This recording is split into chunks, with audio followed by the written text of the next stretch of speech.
You are a product of your lousy routine. Period. And if you fail, it's because you had a lousy routine. And if you fail and fail and fail and fail, it's because you had a lousy routine and a lousy routine and a lousy routine and a lousy routine. And you keep doing it over and over again. That and or you're taking a lousy routine, or even maybe a moderately effective one, and you're just not working it the way you should. You're half-assing it. In the gym, you're half-assing it. Your intensity is for shit, and most likely your food is hit and miss.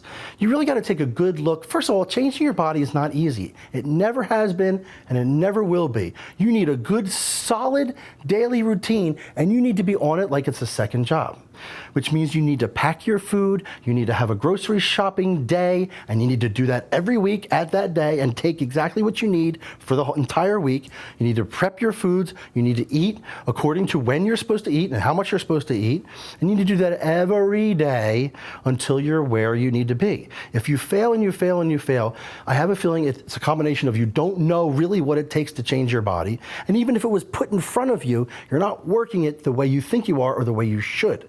You need to take a good step back and look at how much you really are dedicating your entire heart and soul to this thing called body transformation, because it's not easy. Fear of success. I find this to be one of the top reasons people fail with their diet and exercise program, and probably any endeavor, but I just know this one. They fear the actual accomplishment of the thing. They don't know why, and they don't even realize that that's what the problem is. But this client will typically come in to my office having 1 week done perfectly the diet part, but really trashed the exercise part. Then the next week they come in and they really got the exercise part down perfectly, but they completely screwed up on the diet part. And it's always back and forth with it. They never get both of them together at the same time for a number of weeks in a row. They never do that. They're constantly doing just enough to stay the same. When I see that, it's like, come on, this person's, it's not that they're not aware that they're doing this, because they come in and they say, I'm just going to tell you right now, I messed up the blankety blank. I'm going to tell you right now, I messed up the blank. So it's not something they're unaware. They're aware of it. And they're also aware because the sheet says the same damn number every week. You know, you weigh this, it's the same every week. So they're aware, they're cognizant of it. What they're not aware of is why they're doing it. And here's a perfect example. Week after week after week after week for a year and a half, this woman came to see me and she could not lose weight. And I had her on all different sorts of approaches to do it. And every week she stayed the same. And every week I told her, you fear success.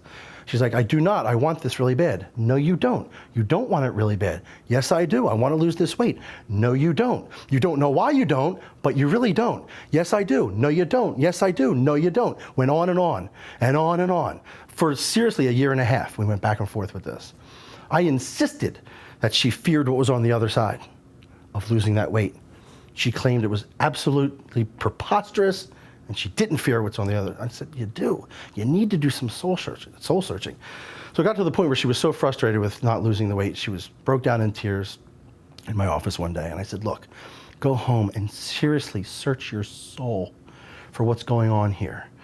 You have classic signs of fear of success. You don't want to lose this weight, because if you did, you'd get all these things at the same time. You'd be doing them all consistently, and you'd have lost the weight by now. But for some reason, you don't want to. So the next week she came in, and she sat down and she goes, you're absolutely right. I said, what are you talking about? She goes, I sat and I thought, and I thought, and I thought, and I thought, and I figured it out. I said, what? She goes, I realized that if I lose this weight, I will probably leave my husband. I didn't realize that, but now I do. I said, okay, and if I leave my husband, he always told me that if I left him, he would take our son and move to Italy with him. I said, so, she goes, I'm deathly afraid of leaving my husband and losing my son.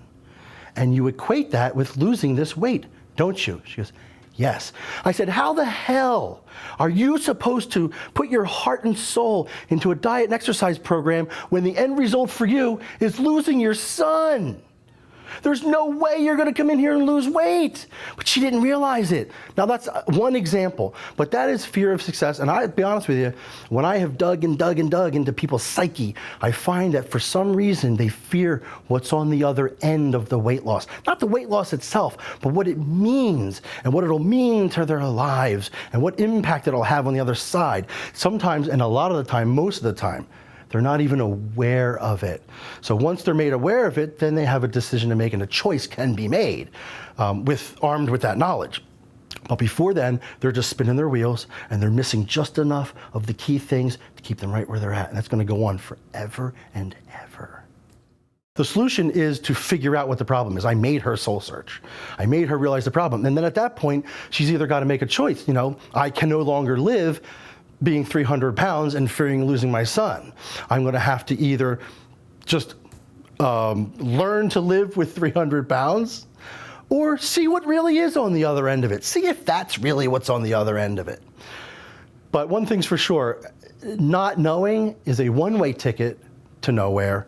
And then at least when you know what you're dealing with psychologically, you can start to take the steps to fix it. But before then, it's not going to happen. Check out this great book from certified trainers Dave Pulcinella and Kayla Gretchen that shows how you can eat for your goals while still including variety and lots of flavor. Pulse Cooking has dozens of delicious, healthful recipes, every one of them kitchen and taste tested personally by Dave and Kayla.